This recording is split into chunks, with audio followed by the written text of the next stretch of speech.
Nous arrivons maintenant à un des plus importants résultats pour la communication numérique. C'est la capacité du canal développée par Shannon. Donc, nous avons discuté à plusieurs reprises qu'il y a 3 critères importants, le BER versus EB sur N0 ou l'efficacité en puissance, l'efficacité spectrale que nous avons définie comme le taux binaire envoyé divisé par la largeur de bande occupée, et le troisième était toujours le coût ou la complexité. Donc, nous allons voir avec Shannon une limite sur quel genre d'efficacité spectrale que nous pouvons atteindre. Donc, il y a une limite. Cette limite s'appelle la limite de Shannon.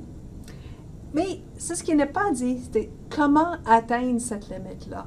Mais c'est finalement à partir de cette coût et complexité que nous arrivons à pousser le plus possible. Donc, cette approche à l'avenir sera d'utiliser les codes correcteurs d'erreur. C'est ça la complexité que nous allons utiliser pour chercher à atteindre les limites. Mais avant ça, il faut voir c'est quoi la limite. À quel point est-ce que nous pouvons jouer avec cet échange, probabilité d'erreur versus efficacité spectrale, pour améliorer la performance. Par exemple, je sais que si j'utilise FSK, je peux ajouter de la largeur de bande et que le EB sur N0 nécessaire sera de plus en plus petit. Donc, est-ce qu'il y a une limite? Est-ce qu'il y a une manière de l'échanger? Oui, il y a une limite. Et on peut faire l'analyse pour chercher ce genre de limite, pousser soit en EB sur N0, pousser en efficacité spectrale, pour voir jusqu'à quel point est-ce que nous pouvons utiliser le troisième choix d'ajouter de complexité pour pousser. Donc, on peut le pousser, on va jouer beaucoup avec cet échange, mais il y a une limite et c'est ça que nous allons examiner maintenant. Donc, les lois de Shannon disent que c'est la capacité du canal. Donc, la capacité du canal, c'est le taux binaire le plus élevé que nous pouvons envoyer. Donc, nous pouvons capacité d'envoyer C bits par seconde avec une probabilité d'erreur aussi petite qu'on veut. Donc, cette capacité est déterminée par 2 facteurs. La largeur de bande occupée, W, et le rapport signal à bruit, SNR. Donc, pour une PE aussi petite qu'on veut, c'est là qu'on va utiliser les codes correcteurs d'erreur. Donc, si on avait beaucoup de complexité, on peut pousser pour atteindre jusqu'à C bits par seconde par Hertz, mais après ça, non, c'est pas possible. Donc, c'est une vraie limite. Mais il y a une équation assez simple. C'est valide, je dois remarquer, seulement pour le bruit additif gaussien. Ce n'est pas tous les canaux qui vont suivre cette loi de Shannon. Mais pour les canaux qui sont bien décrits par un bruit additif gaussien, c'est ça la limite de Shannon. Donc, ça semble très facile, cette relation. Donc, ici, je vais afficher en X le SNR en dB. Et je vais diviser les deux côtés par W pour avoir quelque chose qui est le C, le taux binaire le plus vite que je peux envoyer, divisé par W, la largeur de bande occupée. Donc, ça me donne comme des unités de bits par seconde par Hertz, qui est comme l'efficacité spectrale. Donc, avec cette construction, finalement, je divise le plein de SNR versus efficacité spectrale en 2 régions. Une région, la partie en bas de cette frontière, donc le courbe ici, c'est la frontière entre les 2 régions. Il y a une région que je peux atteindre. Donc, c'est possible de construire un système ici. Parce que ici, c'est tous les R, les taux de transmission qui sont plus petits que C. Donc, tout ça est possible. Mais quand j'utilise une R qui tombe plutôt dans cette partie, mais le R, dans ce moment-là, sera plus grand que C. Et il n'est pas possible avec W et SNR pour atteindre ces points. Donc, si j'utilise le W ici, le SNR ici, ce n'est pas possible. Ça ne respecte pas cette équation pour le taux maximal. On peut remarquer que dans cette frontière, j'ai une direction où j'atteins une efficacité extrêmement bonne et l'autre extrêmement mauvais. Donc, ici, les bits par seconde par hertz, ça tombe jusqu'à 0. Et ici, le bit par seconde par hertz, ça tend vers l'infini. Donc, c'est bien d'avoir ça en tête pour parler plus tard des différentes régions de performance. Donc, je l'écris tantôt dans C divisé par W, mais je peux aussi le flipper et l'utiliser plutôt W divisé par C, mais encore une fois, il y a une région qui est pratique et une région où il n'est pas possible d'atteindre. Donc, on retourne à cette graphique ici où j'ai C divisé par W. Mais il y a une chose qui est un peu croche dans cette graphique, trop simple, parce qu'il y a une dépendance entre l'axe de X et l'axe d'Y.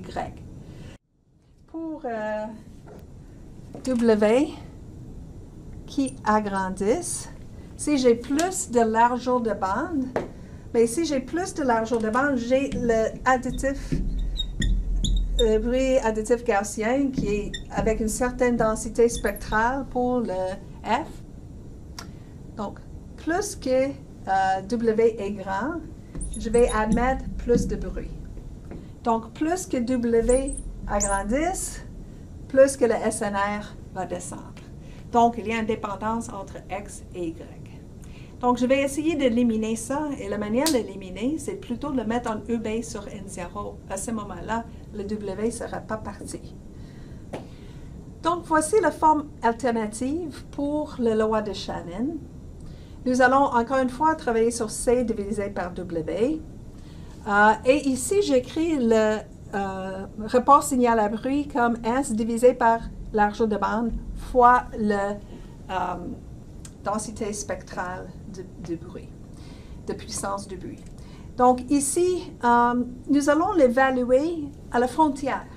Donc la frontière de ce graphique, c'est U la R. Le taux de transmission est exactement égal à cette limite. Donc le R choisi est vraiment pour que ça tombe dans la courbe. Donc à ce moment-là, je peux aussi faire ici, j'ai simplement multiplié et divisé par C. Donc, même expression, multiplié et divisé par C. Et j'écris partout que je vais évaluer cette expression où R est égal à C. Ça veut dire exactement comme si j'opérais mon système. Le R, j'ai poussé, j'ai envoyé à C bits par seconde. Donc, les manipulations sont faciles maintenant. Qu'est-ce que je fais? Maintenant, j'ai le C ici, que je vais plutôt appeler R. Parce que les deux sont le même, c'est évalué où R est égal à C. Parce que 1 sur R, c'est juste le temps d'une bit. R, c'est le taux binaire, donc 1 sur R, c'est le temps d'une bit. Et je vois S fois TB, je vois le EB. Donc ici, finalement, c'est EB divisé par N0. Donc j'ai C sur W, j'ai EB sur N0 et C sur W. Donc je peux isoler maintenant le C sur W pour qu'il ne soit pas une dépendance des deux côtés de l'expression. Donc, la solution, c'est de trouver que EB sur N0, finalement, est égal à W divisé par C, fois 2 à la puissance C sur W, moins 1. Donc, cette expression ici, maintenant, on a le EB sur N0 d'un côté, le C sur W de l'autre. Donc, il n'y a pas d'ambiguïté d'avoir un axe qui est EB sur N0, l'autre axe qui est C sur W. Donc, imagine que nous avons une C sur W qui approche 0. Donc, une des asymptotes dans ce graphique-là où l'efficacité spectrale, finalement, je vais chuter vers 0. Donc, si je remarque ici, il sera une division par 0, mais ici, j'aurai 1 moins 1 multiplié par un 0. Donc, c'est possible de chercher c'est quoi la limite de cette expression pour la frontière. Donc, pour le EB sur N0, quand je vais permettre l'efficacité spectrale de chuter. Donc, je cherche la solution pour cette limite et j'arrive à moins 1,6 dB. Donc, je peux échanger la largeur de bande pour permettre une meilleure performance. Par exemple, avec le FSK. Avec le FSK, si j'ajoute des fréquences, ça va occuper de plus en plus de fréquences et éventuellement, je vais utiliser toujours de moins en moins E base sur N0, mais ici, on voit qu'il y a une limite. On peut supporter jusqu'à une E base sur N0 de moins 1,6 dB, mais plus faible que ça, non, ça ne marchera pas. Donc, c'est très, très, très faible. Hein? Donc, E base sur N0 égale à 0 dB, ça veut dire que le bruit est aussi fort que le signal. Négatif, ça veut dire que le bruit est plus fort que le signal. Le signal est caché dans le bruit. Mais malgré ça, si j'avais assez de complexité, assez de codes correcteurs d'erreur, j'arriverai quand même d'avoir une probabilité aussi bien que je veux, jusqu'à 10 à la moins 3, 10 à la moins 5, 10 à la moins 12. N'importe quel niveau que je veux, avec assez de complexité, si j'ai plus de E0 que moins 1,6 dB, en théorie, c'est possible. Donc, voici le graphique. J'ai choisi le W sur C. Maintenant, j'ai changé l'axe d'être E base sur N0.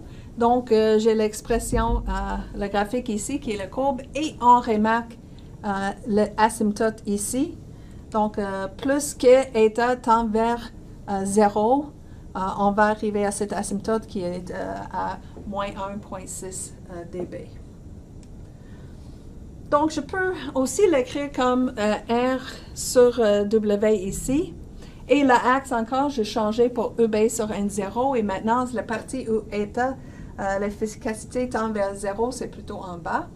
Ici, vers l'infini. Encore une fois, c'est ça la frontière des deux régions. Ici, c'est la région où on essaie de faire une transmission qui est plus élevée que la capacité, donc impossible ici. On va noter ici que l'échelle pour l'axe de x est double fois logarithmique pour les valeurs négatives. Donc ici, c'est en dB, donc linéaire en dB, ici c'est logarithmique en dB. Donc, juste pour avoir un bel graphique balancé.